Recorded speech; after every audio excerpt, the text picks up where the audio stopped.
The last text I ever got from my brother, Leo, simply read messed up. Tell mom I love her. That text came 3 days after I lent him the sleekest car my company owned, a stealth minus black Audi, a Nestron worth $350,000. It wasn't until I faced my CEO that I realized Leo hadn't just messed up. He had accidentally triggered a crisis that exposed me to a corporate penalty of $800 million. I knew lending him that car was a risk, but I thought the worst I'd lose was my job. I had no idea I was handing my chaotic little brother the literal key to an international espionage operation. My life, at 30-5, was a meticulously crafted fortress of order and achievement. As a director at Ether Logistics, I thrived on precision, on systems, on the quiet hum of success. The E-Tron was my physical proof, a symbol of professional discipline that sharply contrasted with Leo. He was chaos, charisma, and a perpetual financial disaster. When he showed up one Tuesday evening, smelling of desperation and gasoline fumes from his sputtering pickup, I braced myself. "Liv, seriously, the E-Tron is insane," he whistled. "I need a massive favor.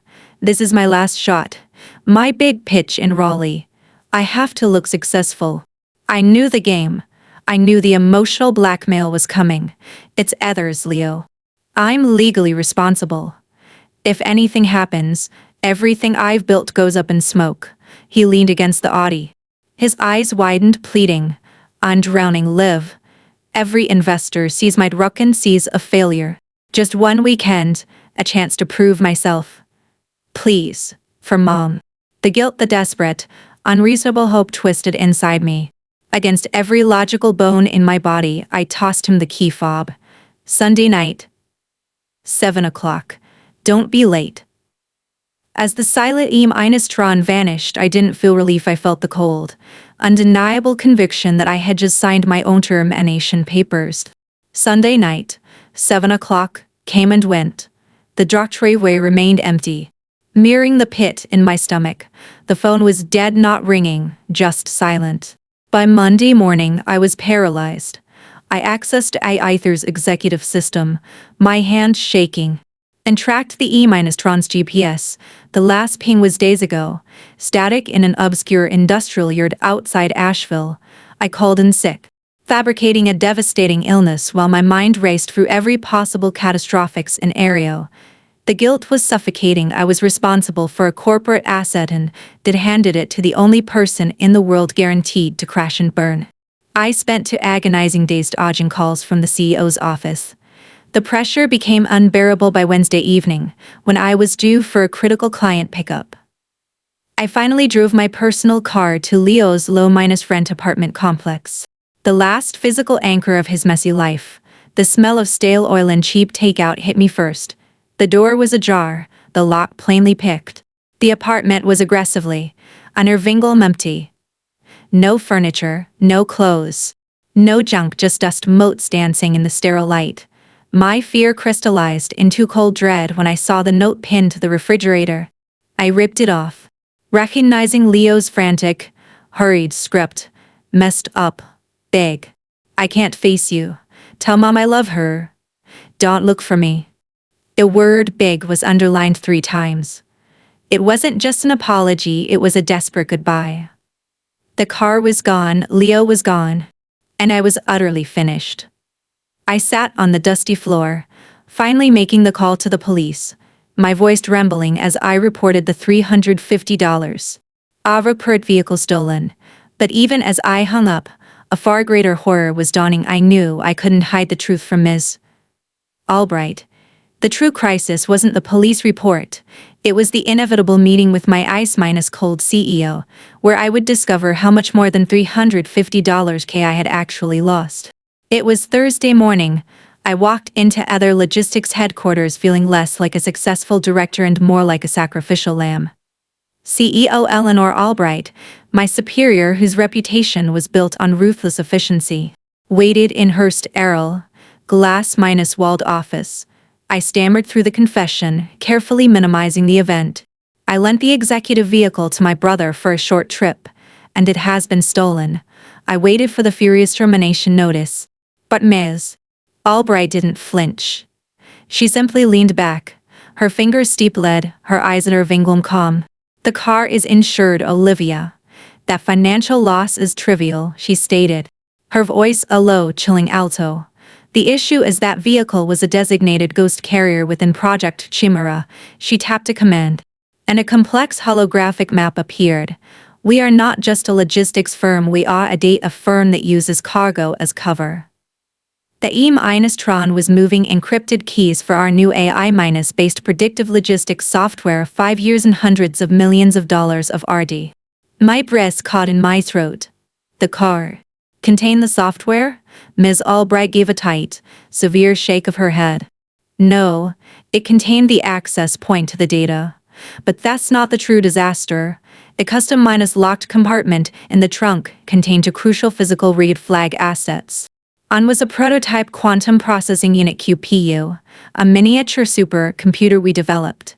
The other was the physical title of ownership for the vehicle itself, a paper authentication necessary for the final date, a transfer protocol. My initial panic over the $350 cake are evaporated, replaced by cold dread. This Albright leaned in, her gaze penetrating my soul. Olivia, your brother didn't just steal a car, he stole the key to Ether's entire technological future. Losing the car is $350 K. Losing the software, the QPU, and the title to the wrong hands, the total corporate exposure, Olivia, is closer to $800 million. You haven't lost a company car. You have initiated the largest corporate espionage disaster in Ether's history. I spent the next week operating in a state of suspended terror, working with Ether's internal security team who had zeroed in on the black market network with terrifying efficiency. The break came when the shell of the Audi was located at a notorious chop shop in the Nevada Badlands, run by a high-level fence known as Slick Vic. I was pulled in by an organized crime detective, not Ether, for an intensive interview. The detective placed grainy photos of Leo outside a shady gambling den on the table. Vic is talking, Miss Harris, the detective stated, his voice devoid of judgment. Your brother didn't sell the car to him for cash. The detective leaned forward. He used it to pay a crippling 5-year-old gambling debt. Vic's crew had been applying what they call pressure for months. They explicitly threatened your mother, Ms. Harris. They told Leo he needed to bring them a high-value, untouchable asset to clear the slate and ensure her safety. He traded the Audi for his mother's life. The sudden shift from believing Leo was a greedy thief to realizing he was a desperate protector hit me like a physical blow. The shame I felt for judging him was immense. Leo hadn't been reckless, he had been coerced into an impossible choice, sacrificing the most expensive thing he could access. Believing its loss was just an insurance headache to shield Mom. My anger redirected instantly from Leo to the faceless men who had exploited my brother's one point of genuine loyalty. I used my corporate contacts, risking what little security I had left to track Leo down before the police or Ether's security did. 10 days later, I found his SUV parked outside a dilapidated cabin high in the Appalachian foothills. I found him inside, pale, unshaven, and emotionally shattered. I didn't sell it, Liv. Leo cried, sinking onto a filthy mattress. They cornered me. I thought, okay, they'll take the heat for the car, but they'll leave Mom alone. I had no idea what was in the trunk. I just knew it wasn't registered in your name, so I figured you'd just get a new one eventually. The relief of finding him safe was overshadowed by the gravity of the new threat. They didn't just take the car, Leo, I said. My voice heavy. When they stripped it, they found the real target, the title of ownership and the fake UPU. That's what Nexus, our biggest corporate rival, will be looking for now.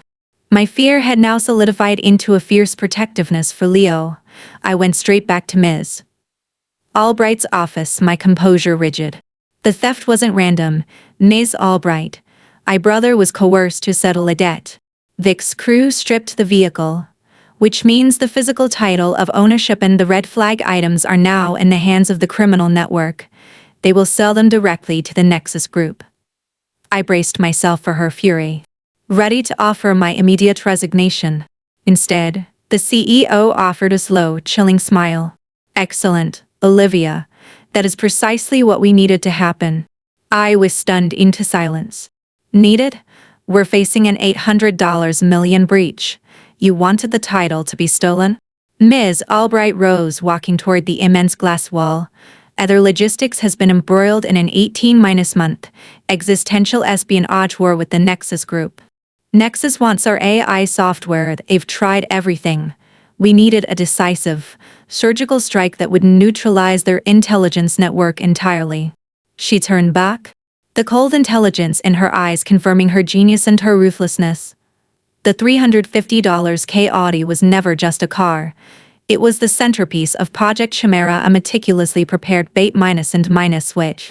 The prototype UPU, a dummy unit, the red flag data, useless junk. And the title of ownership? It was not for the car, Olivia.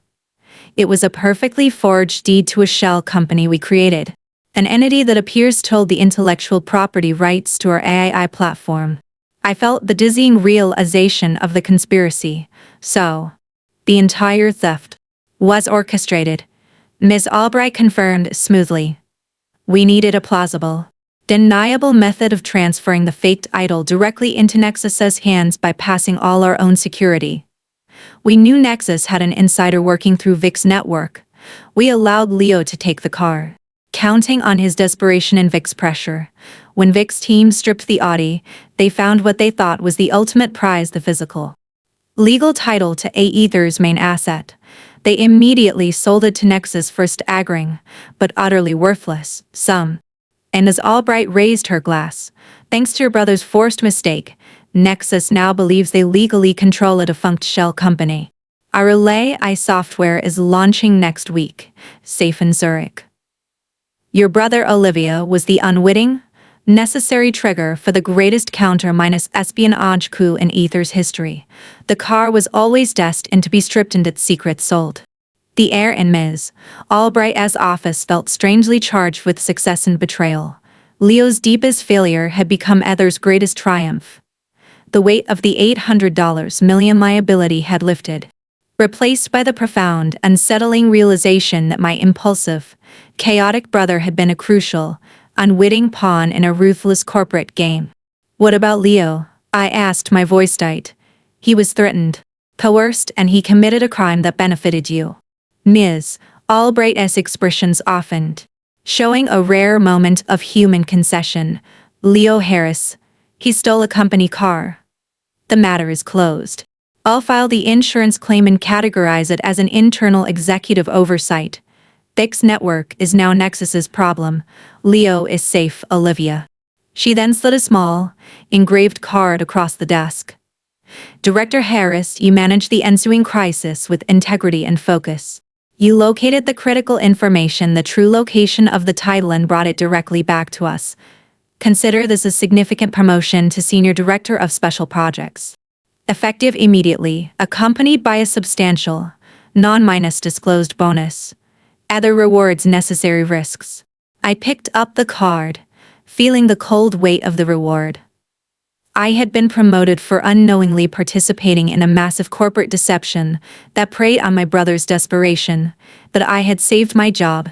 And more importantly, I had saved Leo. That evening, I drove my Honda to the remote cabin. I found Leo sitting by a sputtering campfire, still hiding. It's over, Leo. It's over, Leo.